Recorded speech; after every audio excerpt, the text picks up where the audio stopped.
2, 3. Alors bonjour, je voudrais réagir à une actualité, enfin une information très importante qui est apparue sur BFM TV, c'est sur Facebook. Ce département ne versera le RSA qu'en échange de 35 heures d'activité par semaine. Alors là, je suis très inquiet parce que, je veux dire, si les autorités désormais ne versent le RSA que en échange de 35 heures d'activité par semaine, il va falloir trouver du boulot. Comment va-t-on faire pour trouver du boulot quand il n'y en a pas?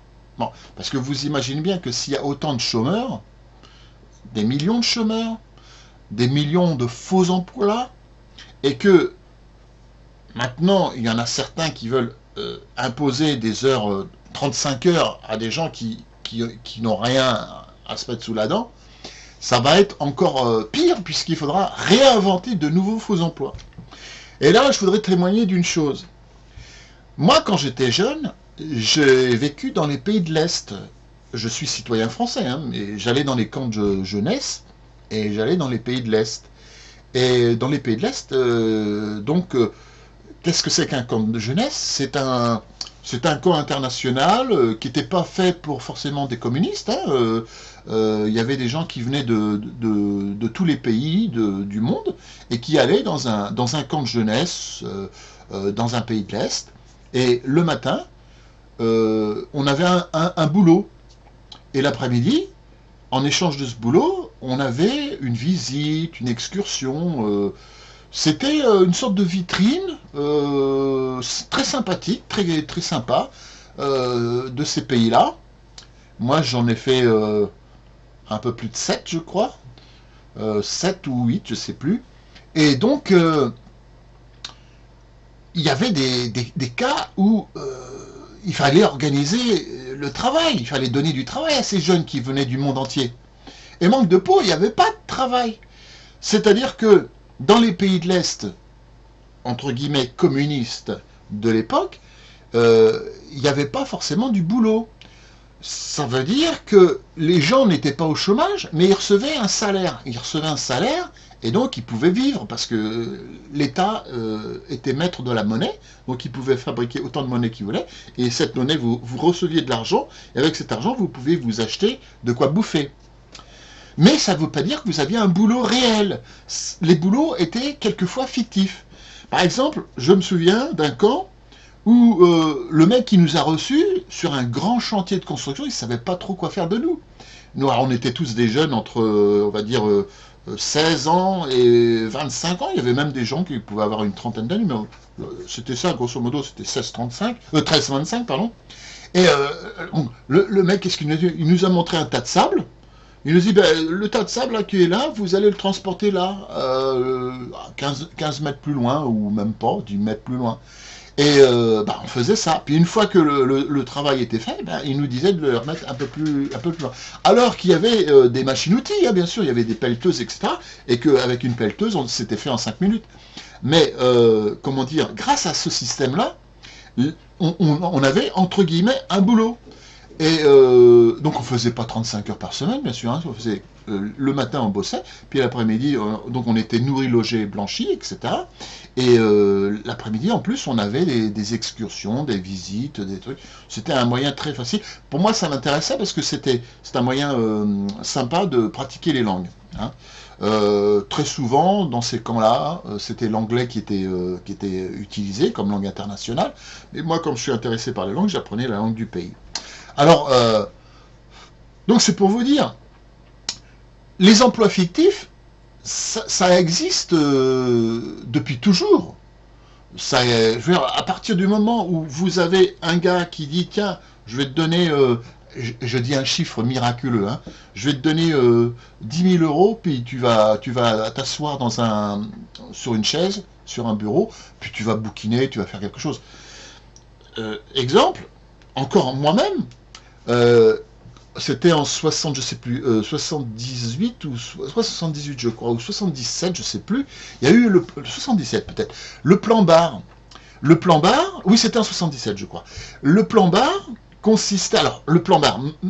Raymond Barre, c'était le premier ministre de l'époque, de Giscard d'Estaing, et il y avait du chômage qui commençait à grimper.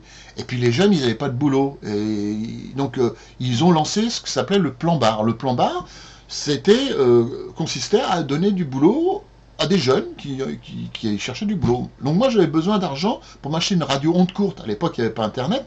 Et donc, ma radio onde courte, je l'ai achetée grâce au plan Barre.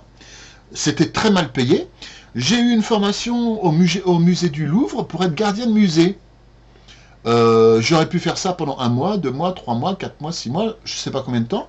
Mais en fait, moi, mon intention, comme j'étais étudiant, c'était simplement de faire pendant 1 mois, 2 mois, histoire de ramasser un petit peu de sous, alors que c'était très mal payé, et puis de m'acheter ma radio onde courte, parce que bon, j'étais nourri par mes parents, l'argent, j'en avais besoin, c'était pour avoir de l'argent de poche et pouvoir m'acheter cette sacrée radio onde courte, que j'ai toujours d'ailleurs, mais qui est en rideau, et pouvoir écouter les radios de l'étranger.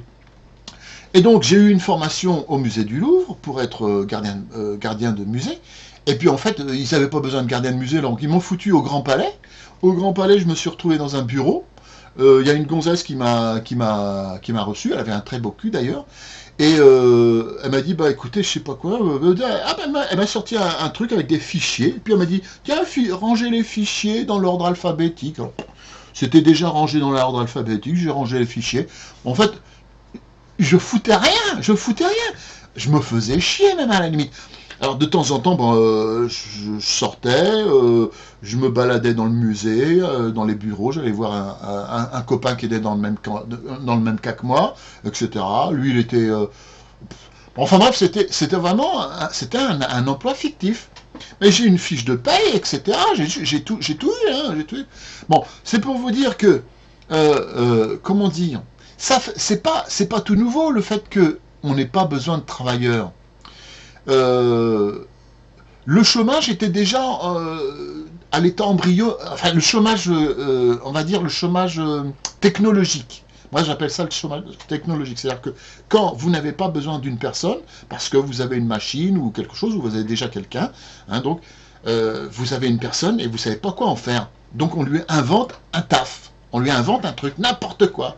Ça va être passer un coup de balai, passer un coup de serpillière là où c'est propre, ou des choses comme ça. Ça existait déjà à l'époque, et aujourd'hui, il y en a de plus en plus. Des emplois fictifs, c'est-à-dire, on dit aux gens, bon, vous cherchez un emploi, ben là, on a besoin de ceci, de ça.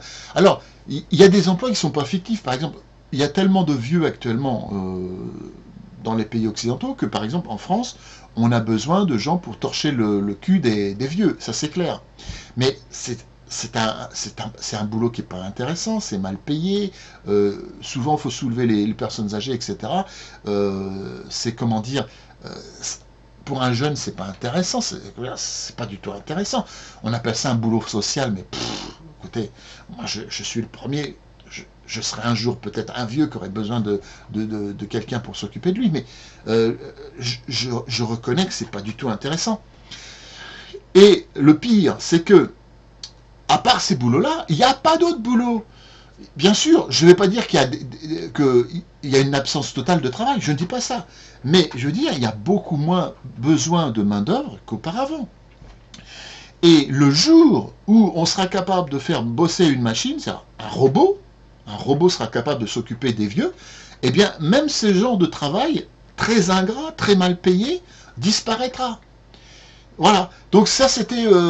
je vois que j'essaye de faire des trucs vachement courts, et puis j'arrive quand même à 9 minutes 14, c'est une horreur. Bon, donc je vais m'arrêter là. C'est pour vous dire, cette histoire de RSA, donc, puisque c'était ça le début, on demande aux gens de faire des trucs qui ne servent à rien, sinon, on les prive de ressources totalement. Est-ce que ça ne serait pas plus intelligent de faire le revenu universel, filer de l'argent aux gens, même une somme pas énorme, mais qui leur permette de survivre, et avec ça, ils vont essayer de faire quelque chose, ce qu'ils veulent. Alors je sais bien, il y a des gens qui ne savent pas s'occuper, etc., mais ils peuvent entreprendre des vacances, des formations, des vacances, ils peuvent faire des études, ils peuvent s'occuper dans leur jardin, ils peuvent faire des tas de choses. Mais le fait qu'ils aient de l'argent va faire d'eux des consommateurs. Et si ces consommateurs ont de l'argent, ils vont consommer plus que normalement et ça va faire remarcher la machine. Voilà, c'est ça qu'il faudrait faire. Mais est-ce que les gens qui sont à notre... comment dire, qui sont à la tête de notre État sont capables de comprendre ça? Je ne pense pas, parce que, comment dire, en ce moment c'est la canicule, à part ceux qui s'enculent, il n'y a pas grand-chose à faire. Hein. Enfin bref, c'était... bon, j'aurais peut-être pas dû dire ça pour faire terminer, mais bon, c'est plus fort que moi. Il faut que je dise des conneries. Allez, je termine là-dessus. 10 minutes, ça dure 11 minutes, c'est pas grave. Allez, 1, 2, 3, comme d'habitude, et à plus.